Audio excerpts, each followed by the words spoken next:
Hello friends, I hope you are hearing me. I'm Devashish Chakraborty and it is my first podcast about poetry. Poetry is like rain. Poetry is like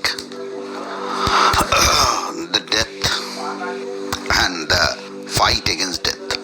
So today I will go towards the beautiful notion of poetry. Today I'll speak about rain, today I'll speak about everything. So I start from a two-liner poetry. Don't only challenge the limits, just cross it. Yes, it is like a fiction, but it is also a poetry.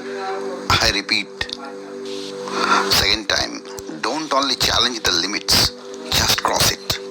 So in every poetry, you will find some beautiful tone, you will find some beautiful dreams.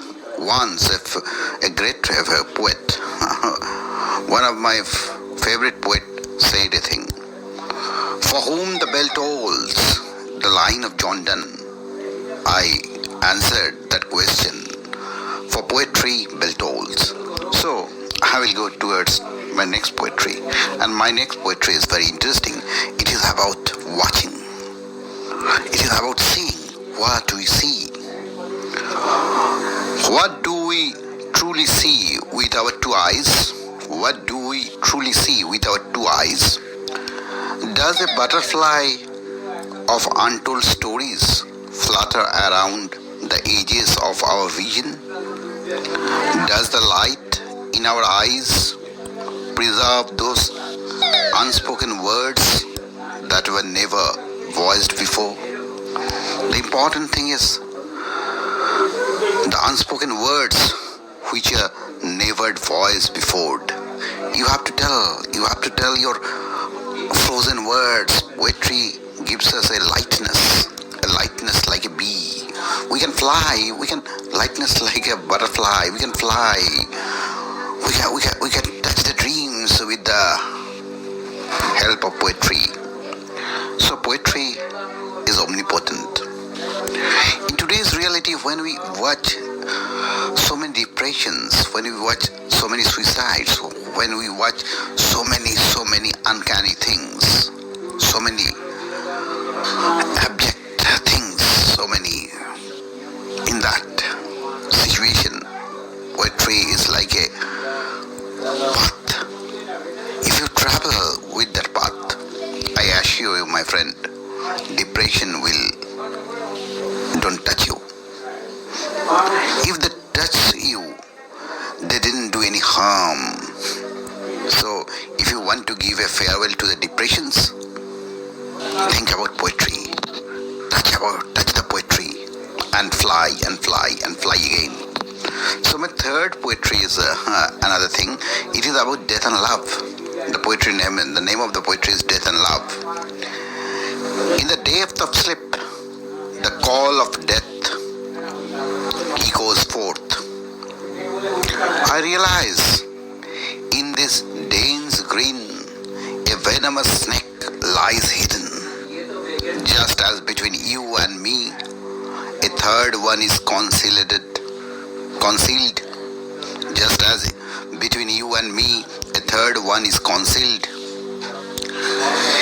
Yet might descends, I sense the words of love grow deeper. I sense the words of love grow deeper when the shadow of death stands before us. That is maybe a beautiful line. The words of love grow deeper when the shadow of death stands before us. I like haikus also. In Japanese, they write haikus. In Japan, they write haikus. Haikus will tell you many things in short 2 words. These lines are maybe on that way. I like shairi. India is a country for shairs. India is a country for oral literatures. I can make oral stories. In Bengali language, if you give me a topic, I will give you a oral story instantly. If you give me a word, I will gift you a oral story instantly in Bengali language. So, in this poetry we found a crisis, a fight against death. In Bengali, Rabindranath Tagore once wrote a line, "Tomar kache bor magi moron hote jano jagi ganer shure." That is the spirit of this poetry. Now I will go to another poetry. This poetry will speak a lot of things. This poetry will speak a lot of things. It is also regarding eyes and death of a poet. The poetry name is Dead Land and Poet. I looked into the eyes of the dead poet. A heavy, wondrous peace gathered in my hands. Clouds of anger and a few drops of hunger's rain.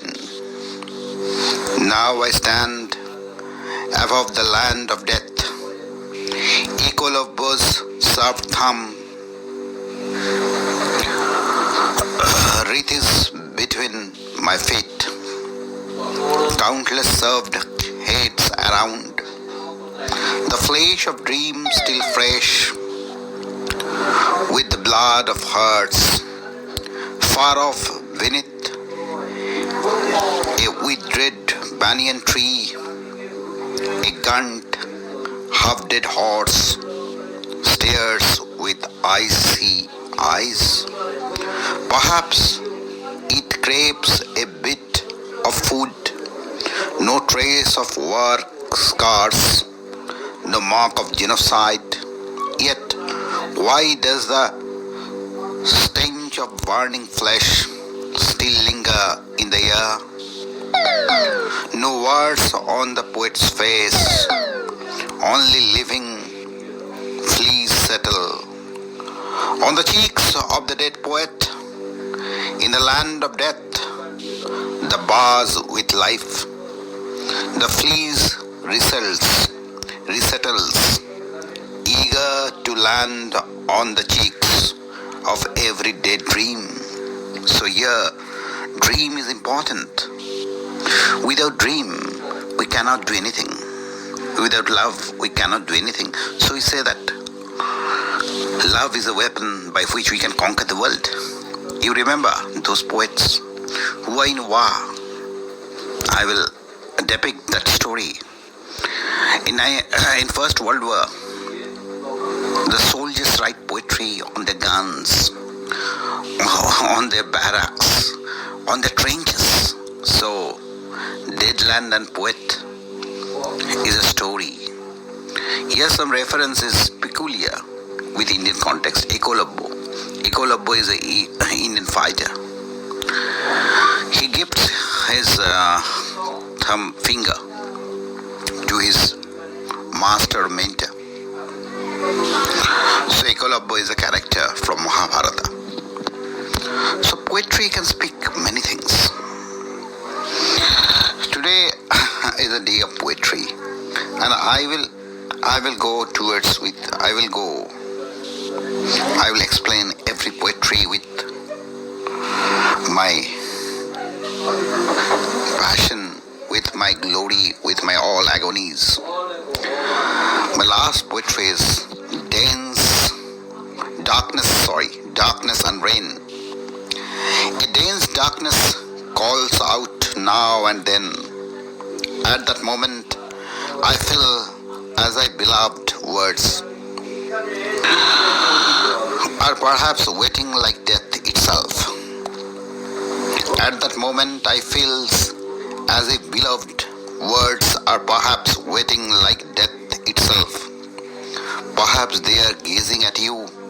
I had so much to say.